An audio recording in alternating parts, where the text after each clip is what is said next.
Friends, मैं हूं doctor रश्मि और आज हम डिस्कस करने वाले हैं बेबी प्रूफिंग के बारे में।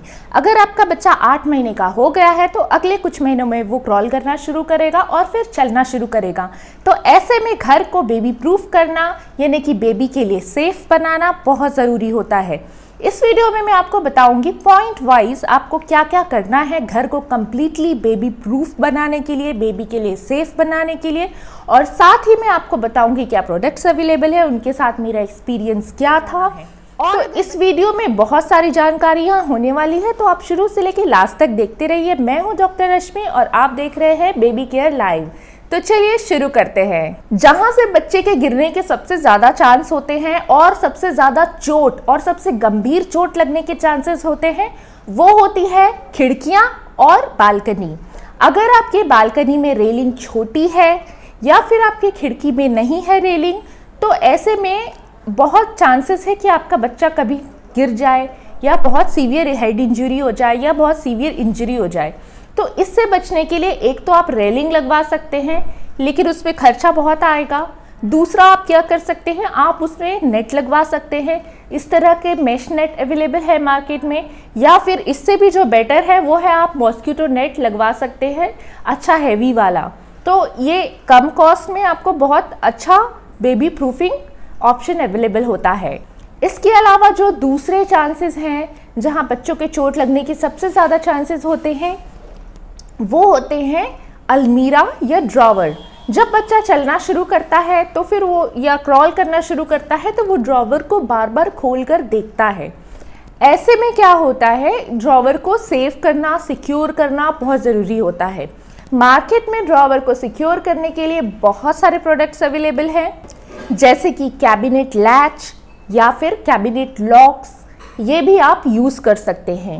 लेकिन जो मेरा एक्सपीरियंस है, जैसे मैंने कैबिनेट लॉक यूज़ किया, उससे बेटर होता है कि आप कोई कपड़ा लें और उससे आप टाई कर दें। अगर डोर में इस तरह का आपके पास होल्डर अवेलेबल है अलमीरा में, तो आप उसे इस प्रकार से कपड़े से टाई कर सकते हैं। क्योंकि इस एज में बच्चों की फाइन मोटर स्किल्स इतनी डेवलप नहीं हुई होती है, नॉट खोलना उसके लिए बहुत टेढ़ी खीर होती है, वो उसे नहीं खोल पाएगा। लैच के साथ मैंने प्रॉब्लम क्या नोटिस की कि वो लैच जो है, बच्चा उसे खींचता है तो वो टूट जाता है। तो ये एक प्रॉब्लम है लैच के साथ जो मैंने नोटिस की। ड्रॉवर में सिमिलरली मैंने लैच लगाया, कुछ महीनों तक तो वो ठीक था, लेकिन जैसे बच्चा बड़ा होने लगता है, उसमें पावर आने लगती है, वो उसे खींचता है और वो टूट जाता है। तो ड्रॉवर के लिए भी मैंने यूज़ किया था कपड़ा। एक मोटा कपड़ा को अगर आप ड्रॉवर के बीच में फंसा कर बंद कर देंगे तो वो बच्चे के लिए उसे ओपन करना काफ़ी मुश्किल हो जाता है। तो ये भी आप ट्राई कर सकते हैं। आप लैच भी ट्राई कर सकते हैं और आप एक घरेलू मेथड, एक होम रेमेडी भी ट्राई कर सकते हैं। फिर होता है जो आपके टेबल्स हो गए या कॉर्नर जो होते हैं, उनसे चोट लगने का बहुत रिस्क होता है। इनफैक्ट मेरे यहाँ जो ये एक सेंटर टेबल है जो आप इमेज में देख रहे हैं, जब मेरी बेटी छोटी थी, जस्ट उसने चलना शुरू ही किया था, तो वो चल कर आ रही थी और वो क्योंकि अपने आप को स्टॉप नहीं कर पाई और वो उससे जाके टकरा गई। उसका जो सामने वाला टीथ है वो उससे ब्रेक हो गया था। तो फिर नेट में मैंने काफ़ी सारी चीज़ें सर्च की, तो उसमें मुझे वुडन एज प्रोटेक्टर मिला। ये भी एक अच्छा ऑप्शन है, आप इसे यूज़ कर सकते हैं। इसका डिसएडवांटेज ये है कि ये कुछ दिनों में ये अपने आप पील ऑफ होके निकल जाता है। लेकिन जो मुझे इससे बेस्ट ऑप्शन लगा वो ये था कि मैंने अपने इस सेंटर टेबल पे बहुत ही मोटी कंबल रखी, जिससे उसके सारे एजेस कवर हो जाए, और फिर उसके ऊपर मैंने टेबल मैट बिछा दी। क्योंकि ऊपर टेबल मैट बिछी हुई थी तो डेकोर में कोई फ़र्क नहीं आया, इंटीरियर में कोई फ़र्क नहीं आया, टेबल वैसे सुंदर का सुंदर दिख रहा था और वो साथ ही बेबी प्रूफ भी हो गया। तो एक आप मार्केट से भी ले सकते हैं और एक आप मेरी होम रेमेडी भी ट्राई कर सकते हैं टेबल के लिए। फिर उसके बाद इलेक्ट्रिकल वायरिंग्स आपके यहाँ जितनी भी हो, चाहे वो टीवी की हो या कोई भी इलेक्ट्रिकल वायरिंग अगर ओपन है, तो आप तुरंत इलेक्ट्रीशियन को बुला के उसको सिक्योर करवा दीजिए। बच्चा वायर पकड़ के खींचने की कोशिश करता है, जो बहुत डेंजरस होता है। इसके अलावा जो सॉकेट्स होते हैं, बच्चा उसमें कभी पेन डालता है, कभी फिंगर डालता है, बच्चे की फिंगर्स भी बहुत छोटी छोटी होती है, वो उसके यहाँ उसमें चली जाती हैं। तो ये एक बहुत डेंजरस हार्म हो सकता है बच्चे को। इसके लिए मुझे बहुत अच्छी चीज़ मिली थी, वो था बेबी हग इलेक्ट्रिक सॉकेट प्रोटेक्टर। ये बहुत काम आया और मेरी बेबी अभी 3 इयर्स की हो गई है, मैं अभी भी उसे यूज़ करती हूँ। ये एक बहुत अच्छी चीज़ है, आप इसे डेफिनेटली ट्राई करें। इसके अलावा हम कभी कभी करते हैं कि हम चार्जर को लगा के छोड़ देते हैं, मोबाइल उसमें से निकाल दिया और चार्जर ऐसे का ऐसे ही पड़ा है, तो बच्चे क्या करते हैं, उसे कभी मुंह में ले लेते हैं। ये एक बहुत बड़ा हैज़ार्ड है। पिछले साल ऐसा ही केस हुआ था जिसमें एक 2 साल के बच्चे ने चार्जर के वायर को मुंह में ले लिया, जिसकी वजह से उसका इलेक्ट्रिकुलेशन हो गया, यानी उसे इलेक्ट्रिक शॉक लग गया और उसकी डेथ हो गई। तो ये आप कभी भी ना करें। आप जब भी चार्जर से मोबाइल रिमूव करते हैं उसे स्विच ऑफ ज़रूर करें। जो ओवन है या जो मिक्सर ग्राइंडर है उसे बच्चों की पहुंच से दूर रखें। अगर ओवन है या फिर आपका माइक्रोवेव है वो बच्चों की पहुंच में रहेगा, बच्चे उसे बार बार ओपन क्लोज करते हैं और इन केस अगर वो ऑन है तो वो बहुत डेंजर हो जाएगा। सिमिलरली अगर आपका वॉशिंग मशीन है जो वो फ्रंट लोड वाला है तो आपको एक्स्ट्रा कॉशियस रहने की ज़रूरत है कि बच्चा उसे कभी भी ओपन ना करे। इवन अगर वॉशिंग मशीन नहीं चल रही है तो भी कुछ बच्चे उसे ओपन करके उसमें बैठ जाते हैं, जिसमें उनको सफोकेशन होता है और सांस रुक जाती है। तो ये भी एक बहुत बड़ा डेंजर है जिसका आपको ध्यान रखना होता है। फिर आते हैं केमिकल हैज़ार्ड। आपके घर में जितने भी केमिकल्स हैं, जितनी भी मेडिसिन्स हैं, वो आप ऊपर के कैबिनेट में रखें ताकि बच्चा वहाँ तक नहीं पहुँचे, बिल्कुल भी नहीं पहुँचे, क्योंकि ये बहुत डेंजरस होते हैं बच्चे के लिए। कई सारे मेडिसिन्स में लिखा होता है keep out of reach of baby, तो आपको ये स्ट्रिक्टली फॉलो करना है। फिर आता है स्ट्रैंगुलेशन हैज़ार्ड।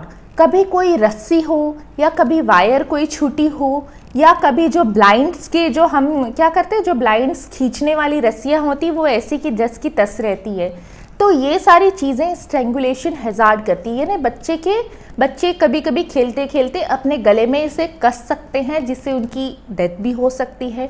तो ऐसी चीज़ें आप बिल्कुल भी खुला ना छोड़ें। सारे ब्लाइंड्स को आज ही आप फोल्ड करके उनकी रस्सियाँ ऊपर लगा दें।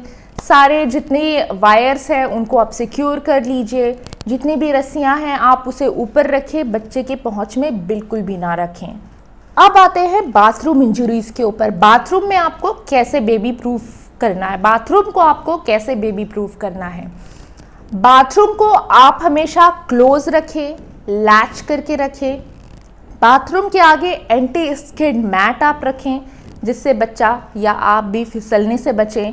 टॉयलेट सीट को आप हमेशा नीचे करके रखें, कभी भी ओपन ना छोड़ें। जब भी आप बच्चे को नहलाने जाते हैं कभी भी उसे बाथरूम में अकेला बिल्कुल भी ना छोड़ें। बहुत सारे केसेस होते हैं कि बाल्टी फुल है या टब फुल है, बच्चा उसमें गिर गया। क्योंकि बच्चा उसमें गिर गया है वो चिल्ला नहीं पाता है, जब तक मम्मा अपना सामान लेकर आती है तब तक बहुत बड़ा हादसा हो जाता है। इसीलिए कभी भी बच्चों को बाथरूम में बिल्कुल भी अकेला कतई ना छोड़ें। अब बात करते हैं बर्न इंजरी के बारे में। किचन में जब भी आप कुछ गरम बनाए हैं तो उसको बच्चों की पहुंच से दूर रखें। जब भी आप गैस पर कोई पैन रखा है आपने या फिर कुकर रखा है तो उसका हैंडल इस तरह सामने की तरफ ना रखें बल्कि आड़ा रखें ताकि बच्चे उसे छू ना पाए या उसे खींचने की कोशिश ना करें, क्योंकि बच्चे ये अक्सर करते हैं। सिमिलरली जो राइस होता है या फिर आटा होता है, ये सारी चीज़ों को भी आप अच्छे से लॉक करके रखें ताकि बच्चा उसे बार बार ना छुए। दालें हो गई, ये सारी चीज़ें आप लॉक कीजिए क्योंकि ये एक चोकिंग हैज़ार्ड हो सकता है, बच्चा उसे निगल सकता है जिसकी वजह से चोकिंग हो सकती है। अब बात करते हैं बेड ग्रिल्स के बारे में। बेड ग्रिल्स बहुत सारी अवेलेबल है मार्केट में, बहुत सारे रेंज की अवेलेबल है जिसे आप जब अगर बच्चा छोटा है तो आप लगा सकते हैं। बच्चा 3-4 महीने का है तब तक तो काम चल जाता है, लेकिन जैसे 8 महीने का हो गया या उससे बड़ा हो गया तो वो क्या करता है, ग्रिल के ऊपर से कूद के नीचे चला जाता है, तो फिर ग्रिल्स का उतना यूज़ नहीं आता है। जो मैंने डिसएडवांटेज नोटिस की कि एक तो उसे बार बार नीचे करने ऊपर करने में बड़ी झंझट होती है, और तीसरा वो जो मेरा एक्सपीरियंस है, मेरा वाला बेड ग्रिल वो टूट गया था हार्डली 2-3 हफ्ते में ही। तो ये उसके डिसएडवांटेज होते हैं। एडवांटेज भी बहुत हैं, अगर आप उसे अच्छे से यूज़ करेंगे तो बच्चा गिरेगा नहीं। इसके अलावा मैंने बच्चे की सेफ्टी के लिए एक और चीज़ की थी, वो था स्टायरोफॉर्म मैट्रेस। स्टायरोफॉर्म के मैट्रेस बहुत ही सस्ते आते हैं और क्योंकि वो स्टायरोफॉर्म के बने होते हैं तो अगर उसमें बच्चा गलती से गिरे तो उसे ज़्यादा चोट नहीं लगती। तो मैं क्या करती थी, अपने बेड के दोनों तरफ स्टायरोफॉर्म मैट्रेस भी रखती थी कि अगर गलती से अगर बच्चा गिर गया तो उसे ज़्यादा चोट ना लगे। हालांकि मेरे साथ ऐसा एक भी बार नहीं हुआ, मेरी बेबी बेड से तो अभी तक एक भी बार नहीं गिरी, थैंकफुली। अब आते हैं डोर के बारे में। बच्चे क्या करते हैं, डोर को बार बार ओपन क्लोज करते हैं तो उनकी उंगलियां डोर में फंसने के बहुत चांसेस होते हैं। तो ऐसे में मार्केट में डोर स्टॉपर अवेलेबल होते हैं। 2-3 टाइप के डोर स्टॉपर है। एक ये वाला डोर स्टॉपर है जो कि मुझे बहुत पसंद आया और ये मैं अभी भी यूज़ करती हूँ।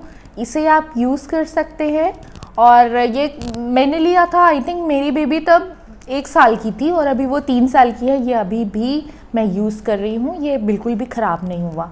और दूसरा एक ये वाला डोर स्टॉपर भी मैं यूज़ करती थी, ये भी बहुत अच्छा है। इसको आप जो डोर की हिंज होती है वहाँ आप फंसा सकते हैं, वहाँ पे बच्चे का हाथ नहीं जाएगा। इसके अलावा अगर आपको कोई रूम लॉक करना है तो आप उसमें लॉक की लगा सकते हैं, या अगर आपको लॉक की नहीं लगाना है या बहुत झंझट लगती है तो सिंपली कोई भी हैंकी उसमें बांध दीजिए, बच्चा उसे ओपन नहीं कर पाएगा। स्टेयर केस को लॉक करने के लिए लॉकर आते हैं, ग्रिल्स आते हैं, वो आप यूज़ कर सकते हैं। और इवन अगर आपके स्टेयर केस के बीच में बड़ा बड़ा गैप है तो उसमें आप मैश यूज़ कर सकते हैं। क्योंकि मैं फ्लैट में हूँ, जब से मेरी बेबी पैदा हुई है तब से मैं फ्लैट में हूँ, घर जाने का मौका नहीं मिला, तो स्टेयर केस वाली प्रॉब्लम मेरे साथ तो नहीं हुई है। लेकिन ये अगर आपके घर में स्टेयर केस है तो बच्चे को उससे प्रोटेक्ट करना बहुत ज़रूरी है, आप ये चीज़ें यूज़ कर सकते हैं। तो मुझे उम्मीद है मेरी वीडियो आपको अच्छी लगी होगी। ऐसी ही जानकारियाँ लेकर मैं आती रहूँगी, आप मेरे साथ जुड़े रहिए और हमें सब्सक्राइब ज़रूर कीजिए। आप देख रहे हैं बेबी केयर लाइव, मैं हूँ डॉक्टर रश्मि। Thank you.